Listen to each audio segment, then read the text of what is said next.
मम्मा आपको मैंने कहा था आप जाएं, कभी इनकी जानिब देखने लगा। मेरे बेटे बहुत हंगामा हो जाएगा, तुम एमन को जानते हो, तुम्हारी जितनी ही है तुम्हारी ज़हनी मुताबिक अच्छी हो जाएगी इसके साथ। उन्होंने इसको समझाया। मम्मा प्लीज़, वो इनका हाथ हटाकर बोला, मैंने आपसे कभी ज़िद नहीं की किसी बात पे, ये चीज़ पर। सिलार हर बात ज़िद पर मनवाता रहा है, मैंने कभी इस तरह नहीं किया, आपको मेरी बात माननी चाहिए। वो बोला तो मदिया फीका सा हंसी। अच्छा तो सारी ज़िंदगी की ज़िद तुम अपना अहम फैसले पर निकालना चाहते हो? तुम जानते हो एमन तुम्हारी मुंतज़िर है। बस यार एमन एमन एमन, मैं क्या एमन का अचार ढूंढूं जब वो मुझे पसंद ही नहीं? वो गुस्से से बोला। मदिया इसको देखने लगी। आप उठें बस, मैंने सामान मंगवा दिया, आप सीधी से बात करें इनसे जाकर, वो अजलत में बोला। मदिया ने खामोशी से सर हिलाया कि आया वो इसको देख कर तो आए जिसके पीछे इसका बड़ा बेटा ऐसा दीवाना हो रहा था। इनके उठने पर वो खुशी से फूले नहीं समाया। आप रेडी हो जाए, मैं ड्राइवर को समझाता हूँ एड्रेस। वो कहकर बाहर निकल गए। जब मदिया फ्रेश होने चली गई, वो तैयार होकर नीचे आई तो तंजीला ने देखकर मुस्कुराई। कहीं जा रही हैं भाभी? हाँ तुम्हारे पास ही आ रही थी मैं, चलो मेरे साथ ज़रा फ्रेश हो जाओ, मैं वेट कर रही हूँ। वो संजीदगी से बोली। मगर जाना कहाँ है? तंजीला ने सवाल किया। जाओ तुम तैयार होकर आओ। इन्होंने कहा तो वो तैयार होने चली गई, जबकि कबीर ने कुछ ही देर में सब अरेंज करके इन्हें सी ऑफ किया और ख़ुद मुस्कुरा दिया। वो जवाब का मुंतज़िर था, चेहरे पे एक्साइटमेंट थी। इसने गहरा सांस भरा और सेलफोन पर नैन की तस्वीर देखकर वो खुलकर मुस्कुराया। मैं, मेरा दिल और मेरा कमरा तुम्हारा मुंतज़िर है, धीमे लहजे में वो उसकी तस्वीर से बोला और सेलफोन ऑफ कर दिया। वो इनकी वापसी का अभी से मुंतज़िर था। रास्ते में तंजीला को सारी बात से आगाह करके वो खामोश हो गई। मगर भाभी, बड़े भाई तो बेहद गुस्सा हो जाएंगे, यहाँ तक कि हमारे जाने पर भी। तंजीला को फिक्र हुई, जबकि मदिया ने भी सर हिलाया। ठीक कह रही हो, मगर इसकी ज़िद के आगे क्या कर सकती हूँ मैं? इन्होंने सर्द सांस खींची और रास्ता देखने लगी। इनकी ब्लैक बड़ी सारी गाड़ी तंग छोटी गलियों में दाखिल हुई। लोग इस गाड़ी की धमक देखकर हैरानगी से देख रहे थे। यहाँ तक कि अहमद ने भी इस गाड़ी को गौर से देखा, क्योंकि वो मोहल्ले में सबसे बड़ा घर का और गाड़ी का मालिक था। गाड़ी दरवाजे के आगे रुकी तो मदिया और तंजीला गाड़ी से उतरी। मोहल्ले के लोग अब इन दोनों को रुक कर देख रहे थे, मगर दोनों को ही अपनी हैसियत से फ़र्क नहीं पड़ता था।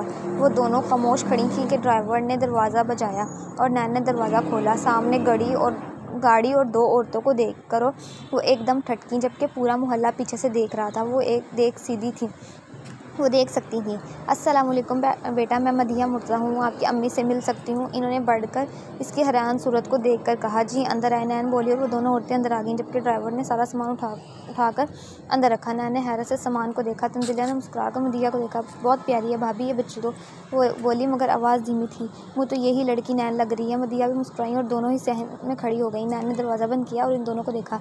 आंटी आप अंदर आ जाएँ, वो बोली और कमरे का दरवाज़ा खोला तो मदिया और तंजीला अंदर बैठ गई। तभी वहाँ नैन की वालदा भी आ गई। वो अपने घर में आम से घर में इतने कीमती मेहमान देखकर हैरान हुई।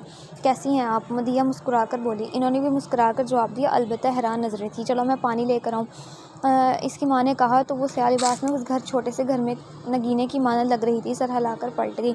माशाल्लाह आपकी बेटी बहुत प्यारी है, क्या नाम है इसका? तंजीला ने पूछा तो वो मुस्कुरा दी। नैन नाम है, बड़ी बेटी है मेरी, वो बोली तो दोनों ने सर हिलाया। हम तो हकीकत आपकी बेटी का रिश्ता लाए हैं अपने बेटे कबीर के लिए।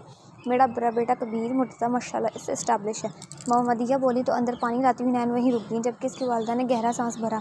मैं आप लोगों की बहुत कदर करती हूँ, आप लोग आए, मगर माफ़ी चाहती हूँ, मेरी बेटी का रिश्ता तो उसके फूफो के घर हुआ है, बल्कि कुछ अरसे में शादी भी है। और दूसरी अहम बात, हमारे यहाँ बाहर के लोगों से रिश्ता नहीं करते, वो बोली तो मदिया और तंजीला का चेहरा उतर सा गया। दोनों कुछ कहने के काबिल नहीं रहे, बल्कि कुछ ही अरसे में शादी भी है। और दूसरी अहम बात, हमारे यहाँ बाहर के लोगों से रिश्ते नहीं करते, वो बोली तो मदिया और तंजीला का चेहरा उतर सा गया।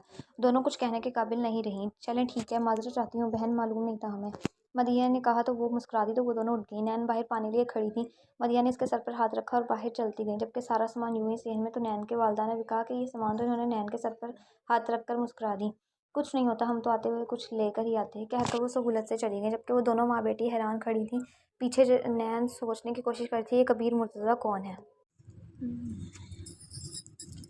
जबकि वो दोनों माँ बेटी हैरान खड़ी थी पीछे, जबकि नैन सोचने की कोशिश करती कि कबीर मुर्तज़ा कौन है। कबीर ऑफिस से जल्दी वापस लौट आया और जल्दी से बाप से छुपकर माँ के पास गया। खाना खाने के बाद मुर्तज़ा थोड़ी देर स्टडी में होते थे। मदिया ने इसको सारी बात बता दी, जबकि कबीर के चेहरे पर सख्ती दर आई। कौन सी मंगनी, कैसी शादी, सब बकवास है, आप कल दोबारा जाएंगे और उसके हाथ में ये अंगूठी पहना देना। वो कड़क लहजे में बोलता इनके पास से उठ गया। पागल हो गए हो कबीर? मदिया को अब इससे खौफ आने लगा। हाँ हो गया हूँ, वो भड़का। मुझे नैन चाहिए मम्मा, ये मजाक नहीं है कि कबीर को अपने लिए कोई पसंद आ जाए और वो इसको ऐसे किसी और का होने दे। ये तो आप इसे सीधे तरीके से ले आए, वरना मेरे आपस तरीके और भी हैं। वो धमकाने लगा। और बाप का क्या करोगे अपने, कैसे को संभालोगे कैसे? वो भी गुस्से से बोली। वो एक बात समझ ही नहीं रहा था, कैसे वो लड़की इसके लिए ला सकती जिसकी मंगनी हो चुकी थी और शादी होने वाली थी, और ये फिर कैसे वो अपने साथ मुंसलिक एमन से दामन बचा सकता था। मुझे परवाह नहीं मम्मा, कबीर इनकी आंखों में दिखता बोला। इन आंखों में सुर्ख डोरे शदीद गुस्से का पता दे रहे थे। कबीर बात समझो, मैं कुछ नहीं समझूंगा मम्मा, आप जाएं कल। कबीर बोला मैं नहीं जाऊंगी। मदिया ने साफ जवाब दिया। कबीर एक पल को रुक कर की जानवी देखने लगा। ठीक है, फिर आगे जो भी होगा इसकी जिम्मेदार आप होंगी, वो इनकी आंखों में देखता बेलचक लहजे में बोला। कबीर होश के नाखूनों एकदम मदिया इसके पीछे लपकी जो इनके कमरे से तेज़ी से निकला था। बहुत अच्छा है, मुझसे सलाह इसे जो करना होता है वो कर गुजरता है, ना किसी से पूछता ना किसी को जवाब देता। और आज ये बात मुझे महसूस हो गई है। वो तेज़ कदम भरता नीचे उतरने लगा। कबीर इन लोगों ने इनकार कर दिया तो कैसे मैं दोबारा एक ही बात लेकर जा सकती हूँ। मदिया ने इसका हाथ पकड़ा जैसे उसने झटके से छुड़वा लिया। क्यों वो धाड़ा, कैसे इनकार कर दिया इन्होंने, किस का रिश्ता गया था इनके घर। मम्मा कबीर मुर्तज़ा का गया था और आप बस इनके इस फालतू से इनकार पर हान बन गई। लाउंज में इसकी दाढ़ गुंजी थी। कबीर ये फजूल की जिद है, छोड़ दो, खुद सोचो, वो लोग हमें जानते तक नहीं। एमन में आखिर क्या कमी है, मुझे नैन चाहिए मम्मा। वो इनकी दोनों बाजू झंझोड़ कर बोला। और इस तक पहुंचने के लिए मुझे ये फालतू हिले बहाने नहीं रोक सकते। चेहरे की शादाबी में सुर्ख सी मिल गई। इसकी ऊंची आवाज़ सुनकर सभी लाउंज में जमा होने लगे, यहाँ तक कि मुर्तज़ा भी बाहर निकल आए। अलबत्ता सलार का पोर्शन, चूँकि तीसरी मंजिल पर इसका पोर्शन था, तभी तक आवाज़ नहीं गई थी। और जैन की आज कोई नाइट थी, तभी वो शाम से घर से बाहर था। चढ़ गया तुम्हारी औलाद पर एक और बार दोहरा, मुर्तज़ा बोले जब कबीर ने बाहर के कदम उठाए। वो किसी से बात नहीं करना चाहता था। रुक जाओ, कहाँ जा रहे हो, पीछे मुर्तज़ा बोले तो कबीर एक पल को रुका। खुद जा रहा हूँ मैं। कबीर। मदिया हैरान रह गई। ये सब क्या ड्रामा है, कौन है वो लड़की, कैसे लोग हैं आखिर जो उसका इतना दिमाग हो चुका है। कबीर बिना जवाब दिए जाने लगा। मैं जाऊंगी कबीर, कल जाऊंगी। फिर से रुक जाओ मेरे बेटे। मदिया हार मानती बोली। ये क्या बोल रही हैं आप, नहीं मैं अपनी बेटी की खुशियाँ बर्बाद कैसे होने दूंगी। हर गलत फैसले पर साथ मत देने खड़ी हो जाया करें। मुर्तज़ा गुस्से से बोले। कबीर ने इग्नोर किया। आप सच कह रही हैं, दोबारा जाएंगी। कबीर यकीन दहानी करने लगा, जबकि इन्होंने बात में सर हिलाया। वो मामूली सा मुस्कुराया जिसे अंदर तक सुकून उतर गया और किस तरफ देख के वो वहाँ से अपने रूम में चला गया। वो बुरी तरह घबराहट का शिकार घर में दाखिल हुआ और भागते हुए अपने कमरे में जाने लगा कि अमल से टकराया जिसकी सारी नींदें उड़ गई। और वो नाक से गिरने वाले पानी के गिलास को और कभी जैन को देख रही थी। जैन का वजूद कांप रहा था। क्या हुआ जैन, अमल को इसकी देखकर शदीद परेशानी हुई। कुछ नहीं, वो अचानक ही चीखा। अमल एक कदम दूर हुई और जैन अपने कमरे में भागता बंद हो गया। कमरे का दरवाज़ा बंद करते हुए वो जल्दी से बेड के पीछे छुपा। नहीं नहीं, वो जिंदा है, मैंने कुछ नहीं किया, मैंने नहीं मारा ही नहीं। वो कामते लहजे में अपने हाथों को देखता बार बार एक ही लफ्ज़ दोहरा रहा था। अमल और प्रेशर दोनों ही कवाली में नहीं गई थी, जबकि जैन अकेला गया था। बन ठन कर वो गाड़ी लेकर पहले एहतशाम को पिक करने गया, तब तक दिमाग में कहीं भी हरम की बात नहीं थी।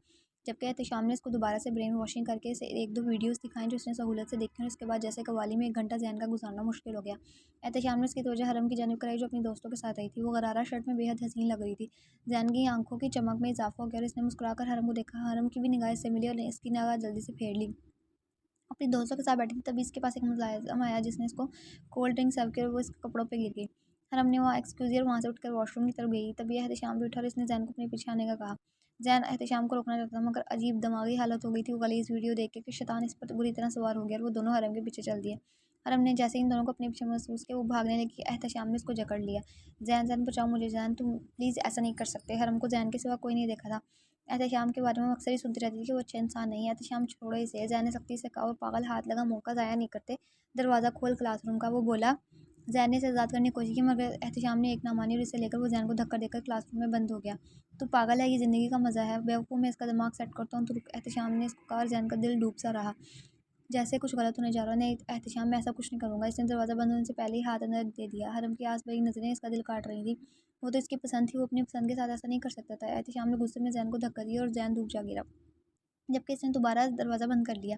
एहतशाम जैन दहाड़ा और इसने दरवाज़ा खोलने की कोशिश की। कवाली का शोर इतना था कि किसी को आवाज़ नहीं की। जैन पीछे मदद के लिए भागा, मगर हरम की चोरों ने इसके कदम जकड़ लिए। वो दोबारा चलाने लगा। एहतशाम साले दरवाज़ा खोल। जैन दहाड़ा। इसने ईंट उठाकर लकड़ी के दरवाजे पर मारी। दरवाज़ा थोड़ा सा टूट गया। पसीने में शराबूर जैन इस ताक में से अंदर का मंजर देखकर दहल गया। एहतशाम वो दहाड़ा। इसने दरवाज़ा। हरम की चीखें रुक गई थी। जैन आंखें फाड़े ये मंजर देख रहा था, जबकि एहतशाम अपना काम करके मुस्कुराता हुआ बाहर निकला। हरम। जैन एहतशाम को भूले हरम की जानिब बढ़ा। वो नीम बेहोशी में थी। हुलिया सारा बर्बाद हो गया था। जैन का हाथ इसकी नाक से निकलते खून से लगा। हरम। इसके दिल फटने के करीब था। दिल की धड़कनों का शोर कानों में सुनाई दे रहा था। तुम कातिल हो मेरे। टूटे फूटे लहजे में ये चंद लफ्ज़ हरम के मुंह से निकले थे। मैं एहतशाम को कुराया और एहतशाम के पीछे भागा। एहतशाम को बीच रास्ते में ही पकड़ के इसने बुरी तरह मारा, जबकि एहतशाम ने इसका ज़्यादा हशर बिगाड़ दिया। साले, तूने किसी को बताने की कोशिश की, तेरी बहुत वीडियो मेरे पास जो मैं तेरे घर वालों को दिखाऊंगा। एहतशाम ने इसकी गर्दन दबाते हुए कहा, जबकि इसी सनाम में धड़ाम की आवाज़ पर दोनों ने पलट के देखा और दोनों की आंखें गोया फैल गई। हरम की लाश ओदे मुँह ज़मीन के बल पर पड़ी थी। हरम। जैन की चलाने के आवाज़ पर एहतशाम एकदम इससे दूर और पीछे हट गया। वो खुद भी होनक था। हरम ने इस ब्लीडिंग से बिल्डिंग में से छलांग लगा दी थी। जैन दौड़ कर हरम के पास से, तू कातिल है इसका तू। एहतशाम से मुंह से जाते जाते ये अल्फाज जैन सुनकर बुखला सा गया और पलटकर वो खुद भी अपने घर की तरफ भागा था।